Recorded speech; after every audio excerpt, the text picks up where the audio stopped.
अरे राजू भाई, हम तो जीते हैं, जीने देते। भैया आज आप लोगों ने प्रेस वार्ता की है, आपके अध्यक्ष प्रेस हैं। वार्ता जो की गई है उससे हमसे पहले आदरणीय अध्यक्ष जी ने, आदरणीय विधायक जी ने इस बारे में बताया है। भारत के लोकतंत्र में संविधान के द्वारा पिछड़े लोगों को, दलित लोगों को, जो दबे कुचले लोग हैं उन सबको आरक्षण दिया गया था। उस आरक्षण के नियमानुसार जितने लोगों को आरक्षण के हिसाब से सरकारी विभागों में पद मिलने थे, उन पदों में चोरी कटौती की गई है। पिछले 10 साल से 2014 से लेकर 2000 हम लोग 26-12 साल हो गया, इन 12-13 सालों में लगभग 11,514 पदों पर नियुक्ति जो है वो कम की गई है। इसलिए हम लोगों ने आज पीसी जो है अभी मुख्यमंत्री जी आए थे 2017 के पहले, उन्होंने कहा कि गुंडा राज था। देखिए 2017 के पहले मुख्यमंत्री जी ने कहा कि गोंडा के लोगों को शर्म आती थी बताते हुए कि हम गोंडा के रहने वाले हैं।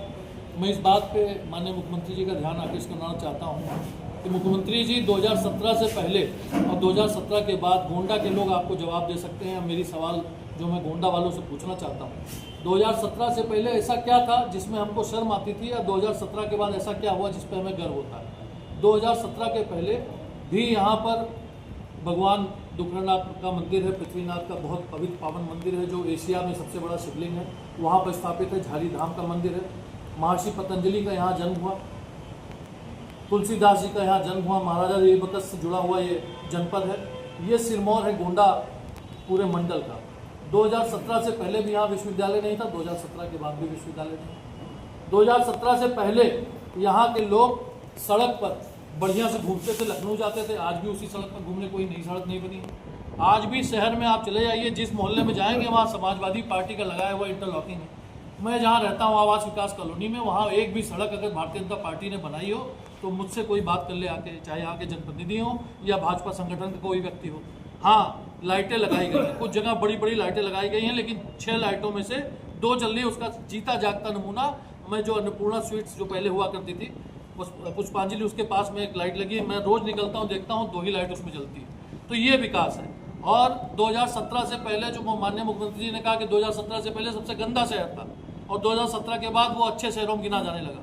गोंडा वाले बताएं, मेरा एक सवाल आपसे है कि गोंडा वालों, मेरे प्रिय गोंडा वालों, मैं आपसे पूछना चाहता हूं कि 2017 से पहले भी और आज भी कोई परिवर्तन अगर आपको नजर आ रहा हो तो आप बता सकते हैं। 2017 से पहले ही सड़क बना दी गई थी, जो ये 4 लेन बना है जरवल से लेकर गोंडा तक, जो 450 करोड़ का प्रोजेक्ट था। अगर ये शहर से बीचों बीच से माननीय अखिलेश यादव जी, माननीय मुख्यमंत्री तत्कालीन, और हमारे पिता स्वर्गीय पंडित सिंह जी ने शहर के बीचों बीच से न निकाला होता तो आज भी गोंडा जिस तस था, लेकिन वो सड़क बनाकर गोंडा में सफाई का एक नमूना प्रस्तुत किया गया और सड़क चौड़ी हो गई। दूर दूर जो इंक्रोचमेंट था वो भी खत्म हो गया, इसलिए गोंडा सुंदर दिख रहा है। तो आज भी कोई फर्क नहीं दिख रहा है। मुख्यमंत्री जी ने ये भी कहा कि 2017 के बाद दुर्गा पूजा में यहाँ दंगा होता था, अब दंगा कहीं एक होता होगा।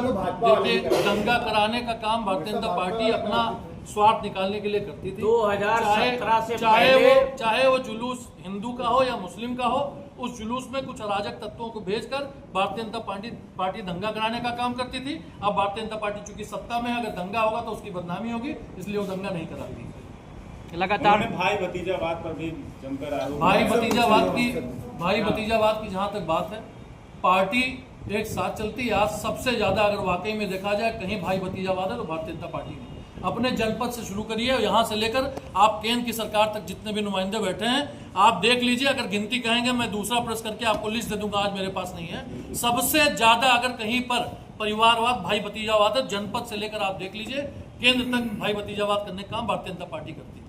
उन्होंने कहा कि सफाई में पहले विकास होता है, अब गोंडा में भी मेडिकल कॉलेज, इंजीनियरिंग कॉलेज दिया गया, ऐसे कई जिले आज मेडिकल कॉलेज बनता कैसे आपको पता होगा। मेडिकल कॉलेज बनने के लिए कम से कम 300 से 500 बेड का अस्पताल होना चाहिए। ये दोनों अस्पताल, जहां मैं बैठा हूं यहाँ से 100 मीटर दूरी आप बाहर निकलिए, जिला महिला अस्पताल की बिल्डिंग आदरणीय अखिलेश यादव जी ने समाजवादी पार्टी की सरकार में बनाई। पुरुष जो जिला अस्पताल है वहां पर भी 200 बेड का हॉस्पिटल बनाने का काम किया। मेडिकल कॉलेज 2017 से पहले गोंडा मुख्यालय पर बन जाता, लेकिन यहाँ पर आपसी बंदरबाट में लोगों ने झगड़ा कर लिया और यहाँ जो मेडिकल कॉलेज बनने वाला था वो जाकर बहराइच चला गया।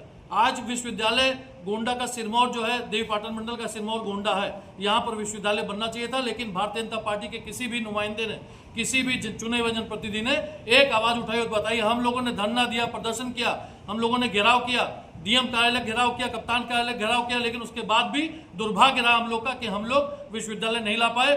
हम इस पब्लिक से, अपने जो चाहने वाले हैं गोंडा वासियों से एक वादा करना चाहते हैं कि जो विश्वविद्यालय आज देख लीजिए, आज मेडिकल कॉलेज का निरीक्षण करने लोग जाते हैं लेकिन जिला अस्पताल का निरीक्षण करने को नहीं जाता है, क्योंकि वहाँ एसी अच्छी नहीं लगी है। वहाँ पर जाने पर आपको तमाम दुर्व्यवस्था मिलेगी। मेडिकल कॉलेज नई बिल्डिंग है, वहाँ पर जनप्रतिनिधि पहुंच जाते हैं निरीक्षण करने के लिए, लेकिन जहाँ वाकई में निरीक्षण करना चाहिए, जहाँ पर लाइन लगती है, पैसा लेकर ऑपरेशन किया जाता है, गर्भवती महिला को लेबर पेन हो रहा है, वो परेशान है, उसका तुरंत ऑपरेशन जरूर, लेकिन अगर 5,000 रुपये उसके जेब में नहीं है तो उसको रोड सड़क पर छोड़ दिया जाता है, नीचे फ्लोर पर छोड़ दिया जाता है, उसका ऑपरेशन नहीं हो पाता। इसकी व्यवस्था देने वाला कोई नहीं।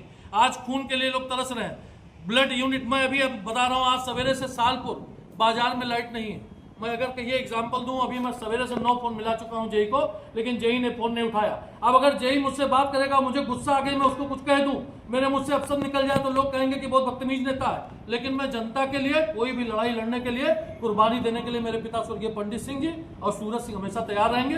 अभी यहाँ छुटने के बाद मैं चीफ के कार्यालय जा रहा हूँ, और सालपुर का जो मैटर है बिजली का, क्योंकि वहाँ के लोग परेशान है, मेरी जनता, मुझे विधायक जरूर नहीं मैं बन पाया, लेकिन मेरे 90,000 लोग मेरे साथ थे, उनकी जिम्मेदारी मेरे ऊपर है, और वो रो रही है, मैं उसको रोते हुए नहीं देख सकता हूँ। आज अभी बिजली कार्यालय जा रहा हूँ, अगर उनकी बिजली 1-2 घंटे में ठीक नहीं होगी तो कल वहीं पर धरना भी दूंगा उनके सामने बैठकर, और सालपुर में बिजली जलाकर पंखा चलाकर तभी आऊंगा। श्री राम मंदिर में 7 करोड़ रुपए गायब हो गए, कैसे देखते हैं? कोई आंकड़ा मेरे पास नहीं है, मैंने देखा राष्ट्रीय अध्यक्ष द्वारा, माननीय राष्ट्र, हाँ मैं पूरी बात करने दीजिए। माननीय राष्ट्रीय अध्यक्ष जी ने कल ट्वीट किया था, पोस्ट किया था, उससे हम लोगों को जानकारी हुई है कि वहाँ का जो गुल्लक नुमा जो हम लोग का दान पेटी होती है, उस पर जाकर कहीं पैसा चोरी हुआ है। वो कितना है, करोड़ में है और कई 100 करोड़ में है, कितना पैसा, लेकिन ये बहुत दुर्भाग्यपूर्ण है। और भारतीय जनता पार्टी जब भगवान राम के मंदिर की रक्षा नहीं कर पा रही है, तो आम जनता की रक्षा कर पाना उसकी बस की बात। वहाँ तो ऑनलाइन पैसा लिया जाता है, ऑनलाइन पैसा वो खाते में आता है, लेकिन जो चढ़ावा आता है, आप तो कई बार मिश्रा जी गए होंगे मंदिर में, वहाँ 100, 200, 500 अपनी श्रद्धा से देते हैं, और वहाँ पे स्कैनर भी लगा हुआ है, जहाँ तक मुझे लगता है,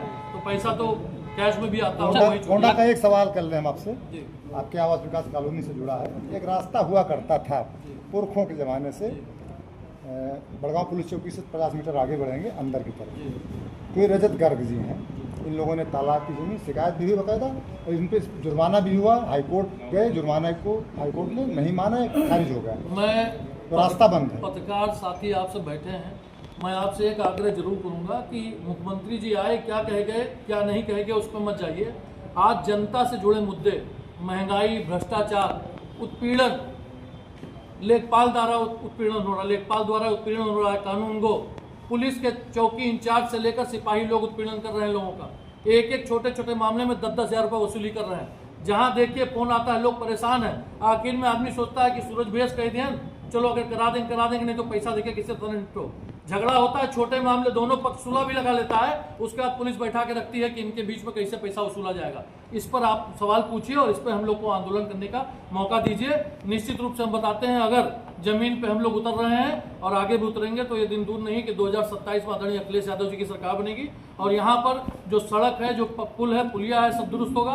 पुलिया की बात, पुल की बात करी, 56 नए पुल बनाए गए थे। धमवा घाट का अप्रोच मार्ग अभी तक नहीं बन पाया। हम जिस तरफ से गुजरते हैं, हर जगह पक्का पुल बना है, अखिलेश यादव जी की देन। जितनी सड़कें अखिलेश यादव जी की देन है। गोंडा शहर में अगर फोर लेन ना बने तो इसके अलावा भारतीय जनता पार्टी के लोग एक प्रेस करें और प्रेस करके बताएं कि गोंडा शहर के लोगों ने क्या अच्छा किया। मैं चैलेंज करता हूँ, एक अच्छी प्रेस करके बताएं। लगातार ईंधन के दाम बढ़ रहे हैं, अभी जल्दी में 29 रुपये LPG सिलेंडर पर बढ़ा है। जनता जवाब दे रही है, जनता को सिलेंडर नहीं मिल रहा है, जनता को ईंधन के रूप में पेट्रोल डीजल नहीं मिल रहा है। रोज 2-2 रुपये बढ़ाकर ये आंकड़ा 10-20 रुपये पहुंचाया जा रहा है, जनता को बेवकूफ़ समझा रहा है। जो जनता 5 किलो राशन लेके ये सोचती है कि भारतीय जनता पार्टी बहुत अच्छा काम कर रही है, मैं आपसे एक बात कहना चाहता हूँ, 5 किलो राशन की ज़्यादा से ज़्यादा कीमत जो है 150 रुपये होगी। आपके जेब से 1,500 रुपये महीना निकाल के आपको 150 रुपये देकर भारतीय जनता पार्टी के लोग बेवकूफ़ बना रहे हैं। जनता जनार्दन से अपील करना चाहता हूं, एक अच्छी सरकार चुनिए जो आपकी नुमाइंदगी कर सके और आपकी बात सुन सके। ऐसा नेता चुनिए जिससे आप बात कर सकते हो, उसका कुर्ता खींच के उससे पूछ सकते हैं कि हमने तुमको वोट दिया था, तुमने हमारे लिए क्या किया। ऐसे लोग कतई मत चुनिए जिनको आप नमस्ते करें वो आपको नमस्ते ना करे। ऐसे लोग को कतई मत चुनिए जो जिनको आप पहचानते हो वो आपको ना पहचानते। ऐसा नेता चुनिए जो आपको पहचानने का काम करता हो।